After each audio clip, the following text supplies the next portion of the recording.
तुमच्या घरात अचानक भांडण वाढलंय का? पैसा येतो पण टिकत नाही का? काम होतं होतं पण मध्येच अडतं आणि सर्वात महत्त्वाचं, घरात शांतता नाही का?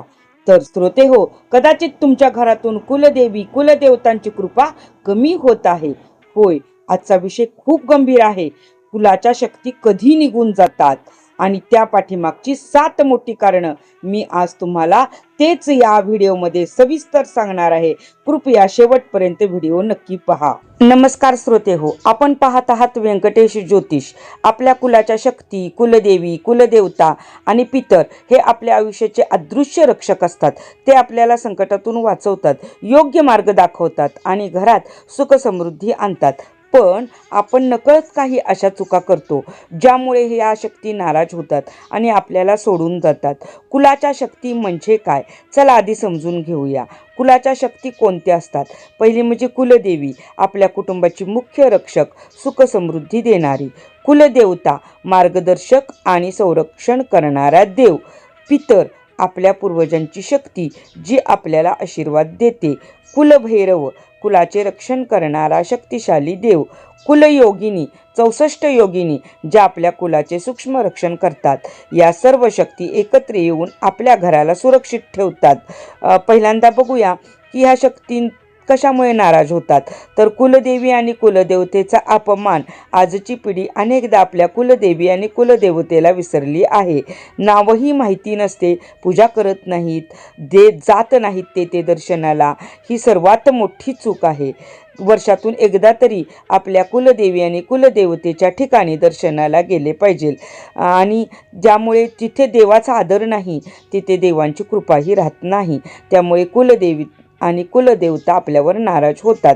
दुसरं म्हणजे घरातील मनमानी वागणूक. वडीलधाऱ्यांचा अपमान करणे, चुकीचे वर्तन, हट्टी आकरस्थाळीपणाने वागणे या सगळ्यामुळे घरातील ऊर्जा खराब होते आणि अशा ठिकाणी कुलदेवी कुलदेवता राहत नाहीत.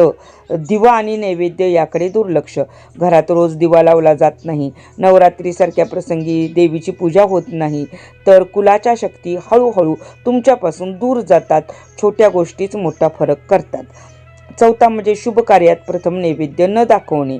लग्न, गृहप्रवेश, नामकरण असे जे काही शुभ कार्य असतात तुमच्या घरामध्ये, त्यावेळेस अशा देवतांना नैवेद्य दाखवणं फार गरजेचं असतं. या सर्व शुभ कार्यात सर्वात आधी कुलदेवी कुलदेवतेला मान दिला पाहिजे. हे विसरलं तर त्यांची कृपा नाहीशी होते. मांसाहार आणि तामसिक अन्न.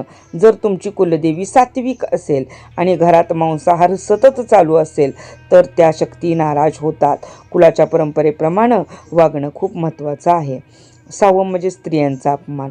देवी म्हणजे स्त्री शक्तीचं स्वरूप आहे. ज्या घरात तुमच्या घरातील स्त्रियांना दुखावलं जातं, त्यांचा अपमान केला जातो, त्यांना अश्रू ढाळावे लागतात, मनातल्या मनात झुरावं लागतं, अशा ठिकाणी कुलदेवी कधीच राहत नाही. भावांमध्ये भांडण आणि फसवणूक.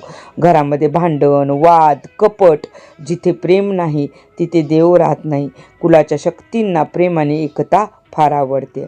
जर कुलाच्या शक्ती रागवल्या असतील तर त्या काही संकेत देतात. आता बघूया ते संकेत कोणते असतात.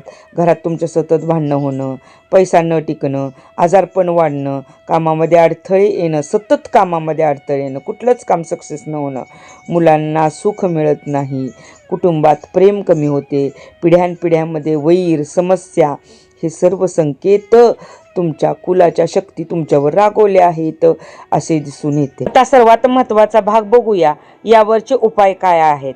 पहिला उपाय म्हणजे नियमित पूजा. दररोज दिवा लावा. नवरात्रीत विशेष देवीची पूजा करा. कुलदेवतेची माहिती जाणून घ्या.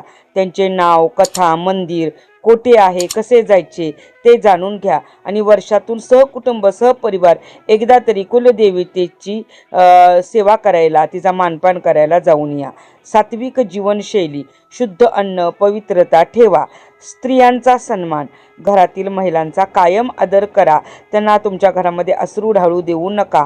आपसात प्रेम ठेवा. बहीण भावंड यांच्यामध्ये भांडण टाळा. एकत्र राहा. पितरांचा सन्मान करा. श्राद्ध करा, दान करा. तुम्ही पितृपक्ष 15वड्यामध्ये त्यांचा योग्य यथोचित सन्मान करा. सकाळ संध्याकाळ दिवा लावा. शुक्रवारी देवीला गोड नैवेद्य दाखवा. चणे फुटाण्याचाही नैवेद्य दाखवा. नवरात्रीत व्रत ठेवा. जर शारीरिक तक्रारीमुळे व्रत जमले नसेल तर निदान नवरात्रीत तुम्ही अखंड दिवा प्रज्वलित करा. कुटुंबासह मंदिरात जा. मुलांना कुलदेवतेची माहिती द्या. त्यांची सेवा कशी करायची तेही सांगा. श्रोते हो, कुलदेवी कुलदेवता हे फक्त देव नाहीत, ते आपल्या जीवनाचे रक्षण करते आहेत.